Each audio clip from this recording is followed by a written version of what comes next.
Greetings. I want to welcome everyone today on this auspicious occasion. It is MLK Day, January 18th, 2021. It has certainly been a journey for many of us to get here in light of the pandemic, but on behalf of Patricia Espy and the entire team at the Center for Food Action, we want to welcome you.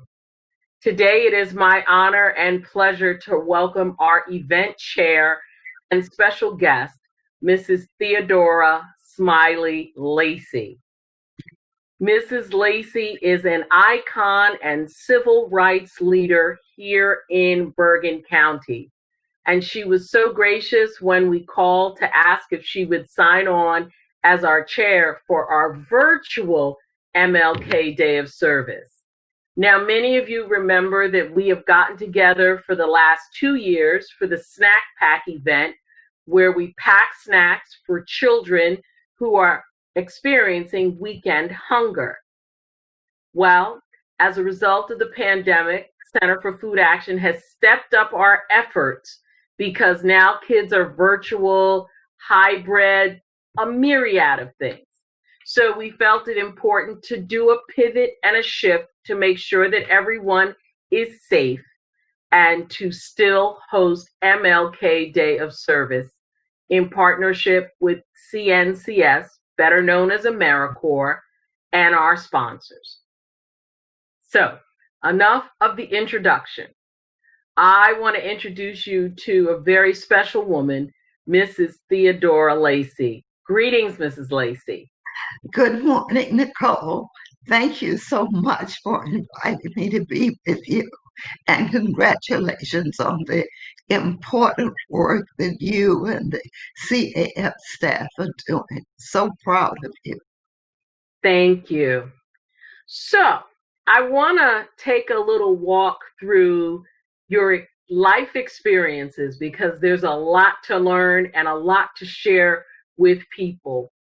So I want you to take me back to the civil rights movement. As I understand it, you have been instrumental in working in the Montgomery boycott.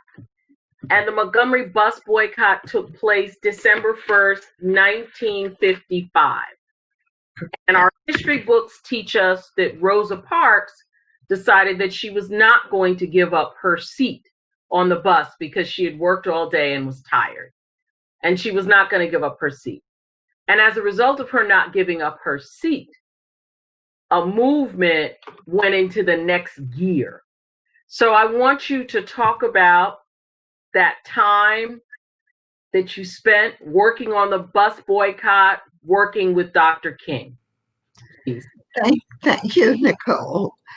You know, we all have a story to tell, and our story sometimes even begins before we're born.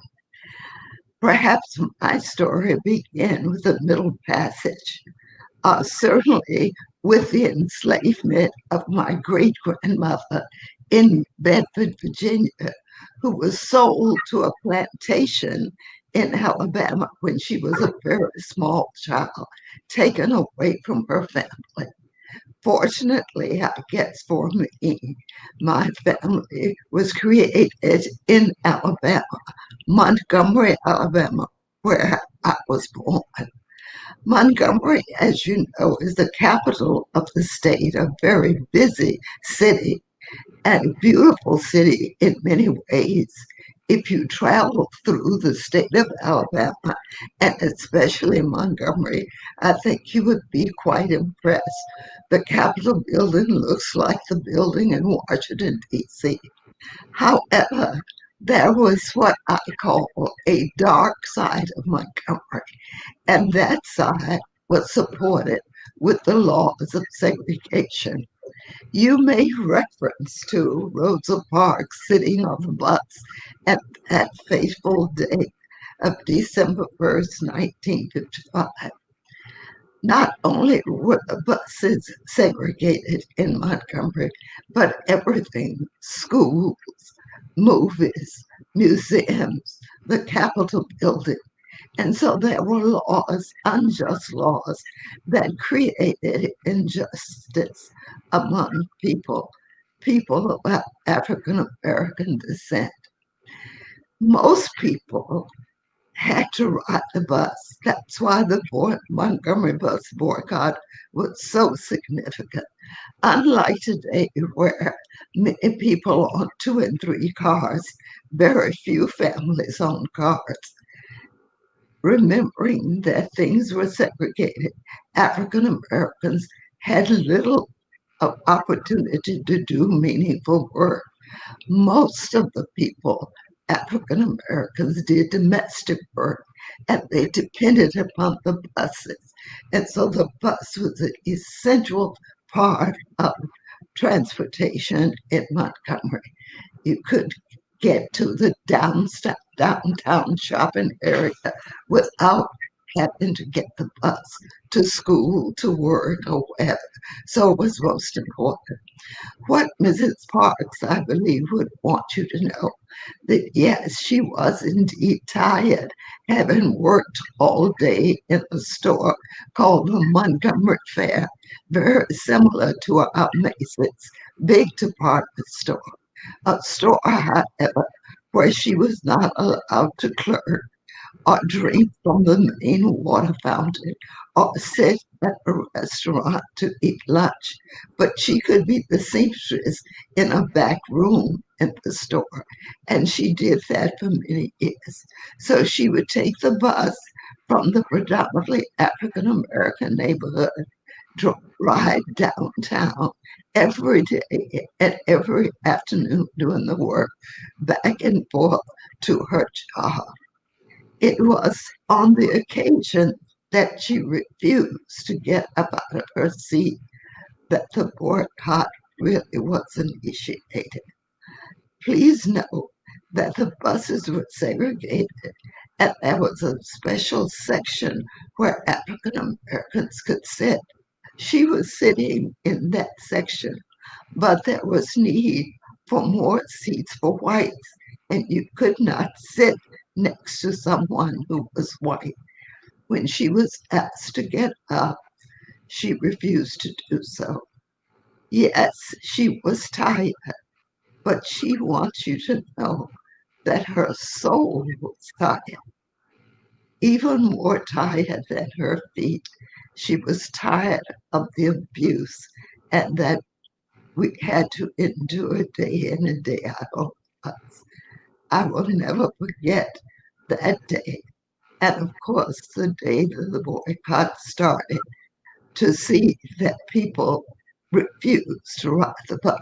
And that's a long story, but it is most significant because it was people who needed to ride the bus that sacrificed their jobs and their livelihoods to make sure that transportation in Montgomery was changed and that you could sit wherever you wanted to sit. So it was most significant. Wow, thank you for that piece of history that's so important.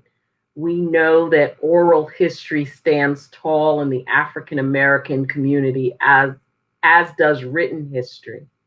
So, Mrs. Lacey, talk about your work that you did on behalf of the boycott under the direction of Martin Luther King Jr. Okay.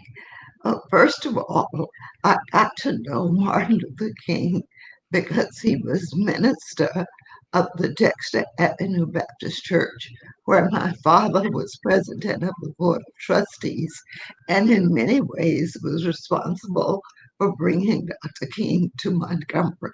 So I knew him as a family friend before the boycott started. Also, Dr. King was the youngest minister in the town at that time, but became well known because as you have heard him speak, you know what a wonderful speaker he was. And he had begun to speak and to get involved in the NAACP, encouraging the community to vote and just very active. So the community got to know him.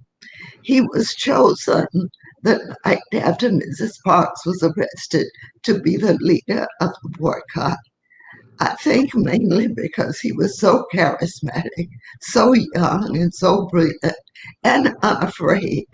And so while there were other people, women and men, who had been trying to change the situation in Montgomery, he was the one, I think, the best person for that task. During this time, it was important to make sure that many of the workers could get back and forth to work because they depended upon that for their livelihood. So I would get up early in the morning and drive people to work. Then I would go to school and to work, come back in the afternoon and pick them up. Every night during the boycott, it was important to meet so that you could keep the people alert as to what was going on with the boycott. Also, funds were needed to give to those who were willing to drop their cars or taxes that needed gasoline and car repairs. So I would had learned to type. So I would type letters sent all over the country asking for donations to keep the boycott going. Also, I would follow Dr. King from his home to wherever he was going, because if you've read about it, you know that he was often arrested. We did not have cell phones, so it meant that I needed to follow him and go back and let his wife know that he had reached his destination safely. I guess you could call me a gopher. That's what I was. Wow, that is absolutely amazing. So, basically, in the boycott, a transportation system was set up Yeah, because the boycott is listed in history as being 381 days, so absolutely. year plus, right? So, Absolutely. an inconvenience, but a necessary inconvenience in the civil rights movement. So, as that happened, what led you to volunteer to support the movement? Well, I have always been active as a youngster. There were always teas and recitals and you name it. And I was always active in those things. And as a matter of fact, I was in the youth group of the NAACP, where Mrs. Parks was a youth director, so that I was just always involved. And I would feel the sting of segregation when I would have to catch the bus to drive to the school that I attended, uh, junior high school and high school. I did not go to the school in my neighborhood, and so it meant I had to ride the bus. So I was very familiar with all of the abuse that occurred. Not only that, abuse occurred if you were walking down the street. Often, as an African American, you would have to step aside. You couldn't drink from the water fountain. That was a famous zoo in Montgomery, could not attend the zoo. So all of those things were constantly reminders that you were treated inferior. I must share with you that the person who was responsible for carrying the lawsuit to the Supreme Court to end segregation throughout the South was the first cousin of mine. And we would often sit on my front stoop and talk about how we were going to change the world. Well, he indeed did with that lawsuit. And so it was just a part of us to be involved. So when the boycott started, I attended meetings to help to strategize how to keep the boycott moving every night for a single year. And as a matter of fact, I met my husband to be during that time. Our courtship was one of being involved in the protests. That was the way we spent our time. And he would often hittingly say he married me out of protest, meaning really that it was during the protest that we became involved. Wow. So I want to ask you two questions, and then we're going to transition to New Jersey. Um, Having known Dr. King personally, what were the tenets that drove him to be a leader? Because oftentimes people become appointed leaders, sometimes people are natural born leaders, and sometimes people end up being a leader by default because no one else will take the job. So, what were some of the tenets or mantras that he used as he worked with everyone in the boycott? Because it must have been extremely difficult to alter your life for a year. And listen, we're learning it in this day and time in the pandemic because you can't necessarily do what you want to do. If you had the opportunity to be in a room with Dr. King socially, you would find him to be the most affable person around, very warm and kind and often full of jokes and fun. And someone would have to tell you, that's Dr. King. He was loving and kind and often quiet. He was not the, uh, even though he liked to tell jokes, he was not the center of attraction. But if called upon, he responded. As I indicated earlier, he had come to Montgomery and became involved immediately in trying to change the unjust laws that he found. He grew up in Atlanta, Georgia, in a middle class family and could have become a professor or minister at some big university or church, but he chose to come to Montgomery where he thought, I think, that he could make a difference. It was a town small enough that I'm sure, felt he could make an impact. What I think I found about him was his strong sense of character and strong sense of self. It did not matter who was in the room. It could have been college presidents, professors, or it could have been people, maintenance people, people without degrees, people without any basic credential. And he was the same person all the time. He cared about people. It did not matter who you were. And I think what I learned most from him was that his philosophy of nonviolence was not just a spoken philosophy, it was internal. He believed truly in being able to reach out and to communicate with people without violence.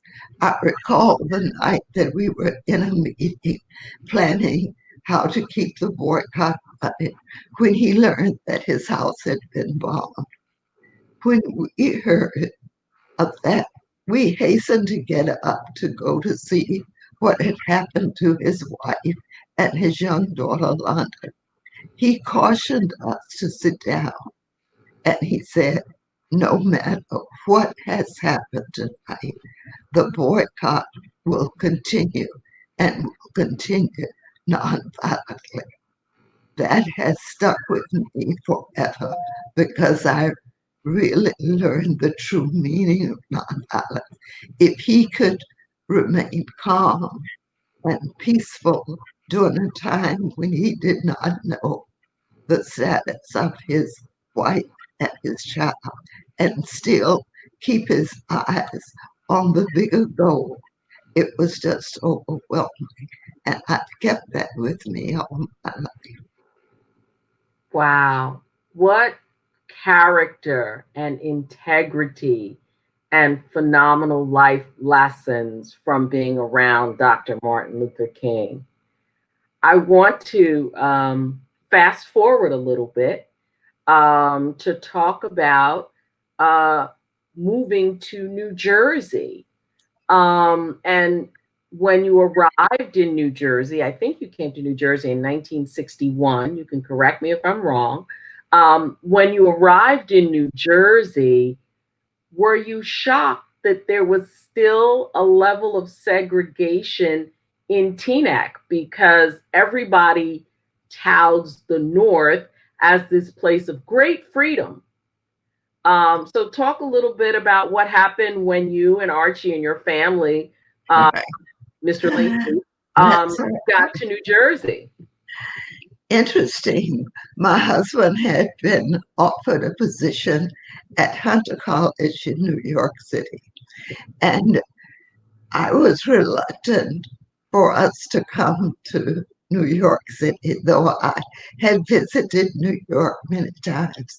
I was so accustomed to living in a house with a yard and that kind of space. I was not sure that I could adapt to living in an apartment.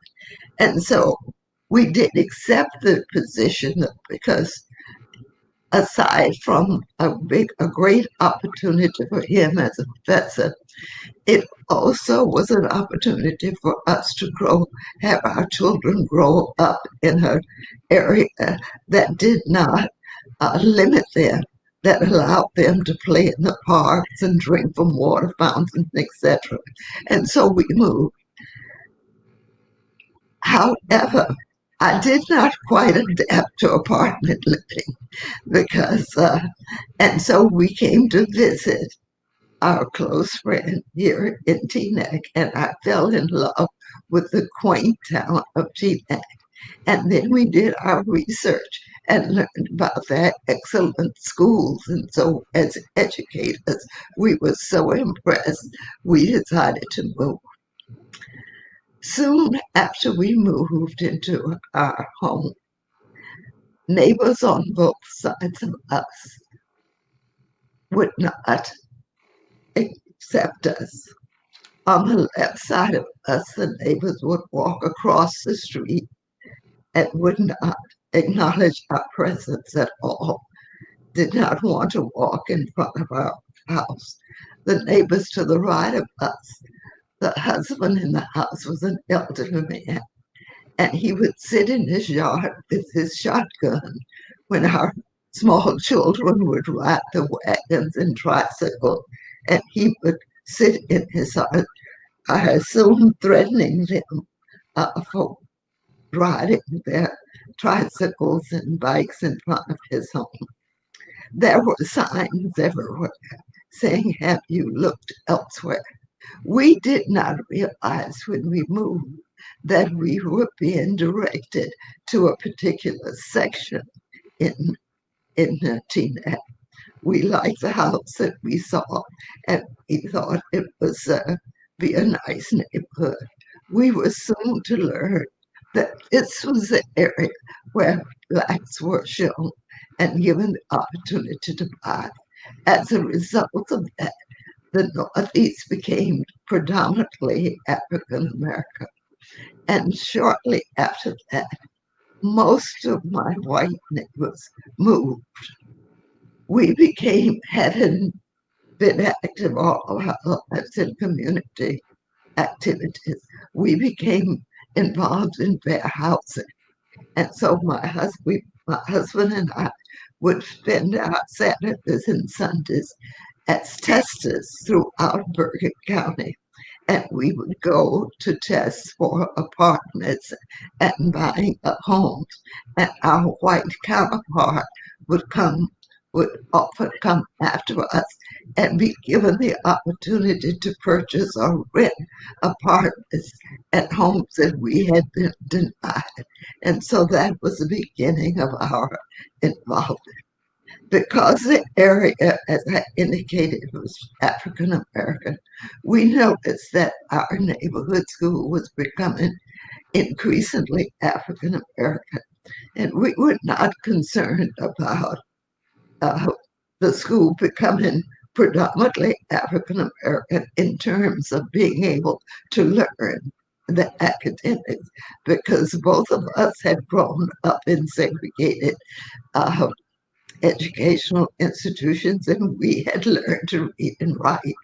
But what we had not learned was how to appreciate and to get along and to understand people who didn't look like us. And we wanted our children to have the opportunity to understand that we're all human, that race is a concept, and that it makes no difference how you look on the outside. It is the inside, the content, the knowing of your character and your values that's important. And you cannot do that at a distance. You have to do that together, working together, living together. And so we began to work to open up our neighborhood school. It started with our going to our neighbors, talking about it, and encouraging the neighbors to get involved. We were able to get 13 families to volunteer in what the Board of Education came up with called a volunteer enrollment plan, where you could volunteer your kids to go to any of the other neighborhood schools in Teaneck. And there were about 7 at the time. Mm-hmm. So we did that for 1 year and soon discovered that that did not work because while 13 families volunteered to go outside of our community to other schools in the town, only one white family volunteered to come into the northeast section. And so you know the story. Finally, they came up with a centralized sixth grade plan, which helped to integrate the town. Wow. So, Mrs. Lacey, I'll say this as we transition. Center for Food Action, we have two missions, and one is to eliminate hunger, and the other is to prevent homelessness. So I think that it is just very telling that as much as we are here in our beloved Bergen County and in what I call the Bergen County bubble, there is actually trouble in the bubble. So, as we ride down the streets in Bergen County, we're allured by the bucolicness, by the trees, and it's peaceful and all of those things. And to many people's surprise, we have hunger, we have poverty, we have economic disenfranchisement, and the Center for Food Action really sits in a space of social justice because we don't want anyone to end up homeless and we don't want anyone to be hungry. So, talk to me a little bit about your role as a teacher and experiencing children that may have been in poverty, may have been hungry, may have been disenfranchised, and what those things do to kids in the learning process from your observation and your time spent. Because I understand that you spent about 40 years teaching in the public schools. Teaching, I think, is one of the most rewarding experiences one could have. But it's not about just imparting knowledge. It is about creating an atmosphere where you get to know your students and learn about them as people. And certainly you want them to receive the academic training that they need and skills that they need to develop to move on. But often we overlook the fact that we don't know sometimes what happened in the morning when that child woke up. How well fed was that child? What kind of love and care did that child get? And all of that impacts on their academic learning. I like to tell the story about a family, a child that I had. Well, there were several that were in need.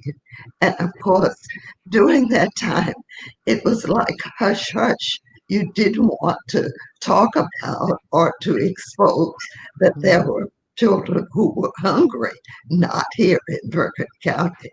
But you knew, I mean, you could tell by their disposition. You could tell by the way they carried themselves. If they were sleepy in the morning, or if they did not eat lunch or have the opportunity to buy the lunches that other students were eating. So there were many, many signs. This one student stands out because he was just did not want to be engaged in anything and absolutely refused to say the pledge, did not even want to sit quietly or stand quietly when the pledge was being conducted. He would make noise or to do something distracted, very disruptive. Finally, we were able to get his mother to come in. His mother happened to have been in Connecticut in a special home for addiction. We had tried everything to get this young man to comply and to find out, what was wrong with it. He had been in a foster home here in Teaneck. And so the foster family we knew, and we thought that they were caring for him, but he had deep-seated hatred for everything because it seems that the world had not been fair to him. His mother got a chance to come down and visit. It was the most moving parent teaching experience that I have ever had. She told him, even though before he was taken into the foster home, that and she had to move to get help. She chose to get help from this addiction program. She reminded him, of course, that they had lived in a cardboard box in Hackensack on the street. His sister had died from addiction. She was 18 years old, and that what really prompted the mother to go and get help. And she said to him, in spite of all of that, we live in a country where we have an opportunity to do better, to get better. Things will be better if you learn and learn as much as you can and listen and participate. Your life will be better too. And I'm trying to make my life better. Well, we were all in tears by the end of that session. And I can tell you, after that day, it is unbelievable how this young man changed his attitude. I often wonder what became of him, but I do know that with that caring and with our understanding of his situation, he surely, I think, became a worthwhile and contributing member of our society, someone we could have lost completely. Those that was just one of the many kinds of stories that I could share. That teaching is so important, in helping to shape the lives of young people, not only in academically, but in helping to shape their values and who they become. Absolutely. Thank you so much for sharing that story. And it's interesting because as we are in the pandemic, CFA has literally had 100% increase in people that are coming for food. And we received letters of thanks. And one letter in particular moved us because it said, I used to be a donator, a contributor to CFA. And as a result of the pandemic, I am now getting food because we just cannot make ends meet. And I think so often, Mrs. Lacey, people forget that, the best plans are made by man, but then things happen and things can change. So Absolutely. we remind our volunteers and our staff that we treat each person with dignity because they have a story and they have shoes that they have walked in that we have not walked in. And our job really is to get them food. And certainly at CFA, we have a heart for children. But what people sometimes forget is that hungry children often mean that there are hungry adults. Absolutely. We Absolutely. we work tirelessly, and I just want to thank the staff, our team, our colleagues that have just been on the front lines throughout the pandemic to keep the food going. For those of you who don't know, the Center for Food Action is in our 45th year of operation. CFA was founded by singer-songwriter Harry Chapin, and he had created an event for world hunger and quickly learned 45 years ago that there was hunger in New Jersey and hunger in New York. And that was the birth of CFA.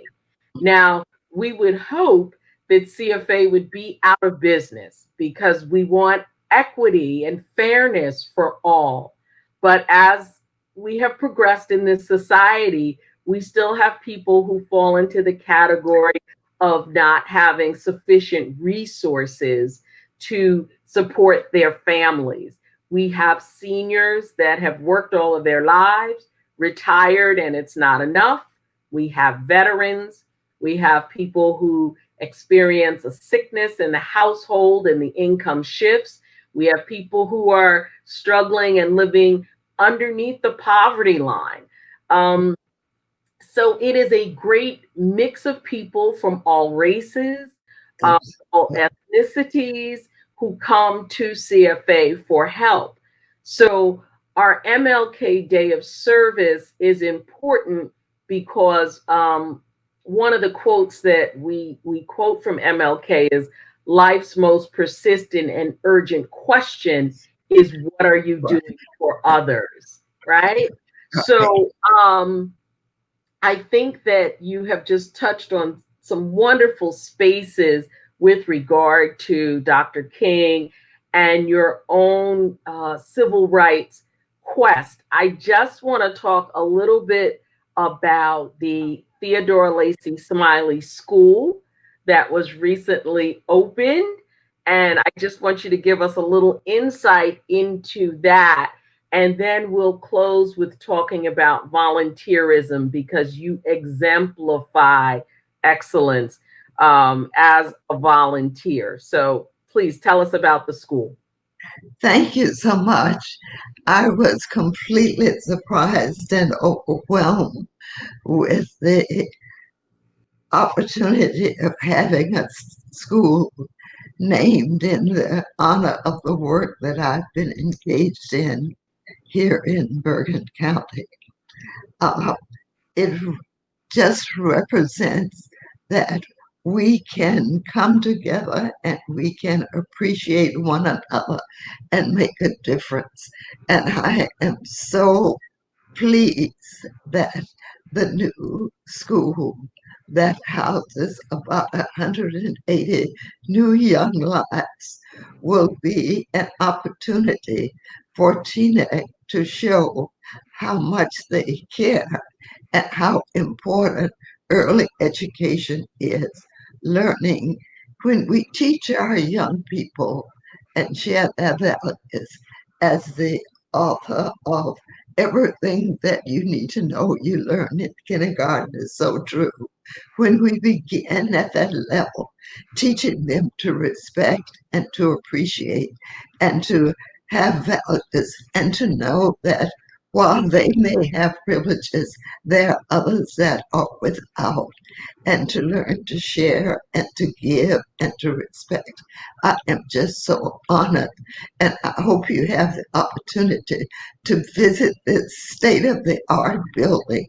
It is so beautifully arranged and so warm and exciting to visit. I know that it will be a beacon for learning for our young people. That is excellent. Before you answer the question about volunteerism, I just want to slide in and talk briefly about the MLK monument that's located in Bergen County, which you were instrumental in co chairing that effort. So, for those of you that are viewing with us today, we have our own tribute to MLK in Hackensack on the Riverwalk, which is actually part of the campus of Fairleigh Dickinson University. So, Mrs. Lacey, just share a little bit about that effort, and then we'll talk about volunteerism and wrap up our Sure. time. Uh, for many years, the Martin Luther King Birthday Committee has been celebrating Dr. King's birthday in January. And each year we honor people who do volunteer work to help to perpetuate the ideals of Dr. King. And one of our guest speakers made note of the fact that at the courthouse in Hackensack, there was something called the Circle of Honor, and it paid tribute to many atrocities that had happened. The Jewish Holocaust, the Irish famine, the Armenian Holocaust, but there was no tribute to the African American slave uh, Middle Passage atrocity. And so, as a chair of the Martin Luther King, we brought that question to the then freeholders, now commissioners, that there should be some recognition of the terrible atrocities that occurred to African Americans. And so, as a result, something was formed. The county formed a group called the African American Advisory Commission. Also, we noticed that there were statues everywhere at the center in Hackensack, but no statue or anywhere near us of any African American. And because I have worked so many years with Dr. Martin Luther King, I suggested that there should be a statue of Dr. King. Long story short, we were granted the land on the border of Fairleigh Dickinson University and the county of Hackensack, and we were able to establish a larger than life size monument of Dr. King, a place where we could pay tribute and that our young people could visit and could have an opportunity to pause and think about the work that Dr. King had done. Someone asked, what would the world be like if Dr. King was alive today? And I remember my husband's response was, what if Dr. King had never lived? And so it is important that though Dr. King is no longer with us, that the values that he instilled upon us be recognized and repeated and instilled forever. And so that's it, how we came to build the monument with the help of so many people. No one big corporation, but ordinary people who saw the value in, in bringing about this tribute. That is phenomenal. And I think that it speaks to such a sense of greater community and being linked together, and that we have made strides um, to become unified, although we experience differences of opinions. I think that the monument is a fitting tribute. I would like to publicly thank you because you, on MLK Day, always come to our CFA event, and then you all host your event later in the evening. So I just want you to share with our viewers as we close out just some thoughts about volunteerism and why it is important to be of service to others. You know, we were all born with different talents and different skills. And some of us sometimes think that we don't have anything to offer when we all have the opportunity to give back. And it has been said and written, it is greater to give than to receive. And so that each of us, no matter how young, no matter how old, we have the opportunity to give of ourselves to something that makes life better for us. I can tell you that one of the joys that I had was from my church. We made a garden, and each year that from that garden, we donate food to the center. And I have had such joy in not only working in that garden, though I haven't done what I could do this year, but many years working in that garden, tilling the soil and watching the vegetables grow. But my heart is elated when I can bag them up and bring them to the center. I'm not talented in any really specific ways, but I can give of my time. And so, anytime that I have the opportunity to just do something, no matter how small it is, I take advantage of that opportunity. I try to teach my children to do that, my students to do that. And so that volunteering is really, while you may not think of it as a talent or a skill, it is indeed a golden opportunity that each of us can avail ourselves of. Wow. Such words of wisdom, Mrs. Lacey. Thank you so much for joining us today. Um, Mrs. Lacey's garden, her church garden, is located at the Central Unitarian Church in Paramus. And yes, we benefit from the wonderful fresh vegetables that are donated to CFA. So I want to just thank everybody today for tuning in. We want you to share this video. This is a slice of history, living history. And we thank Mrs. Lacey for joining us. Just know that CFA makes history every day as we make the lives of the citizens in northern New Jersey better, greater, happier.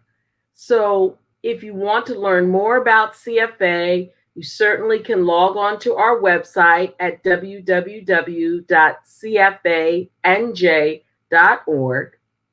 If you are in need of food or assistance with your rent, please call us. The number is listed on the website. We would love to hear from you. And if you'd like to make a donation, you certainly can visit our website. We know that this is a challenging time because normally we would be packing snacks all over Bergen County.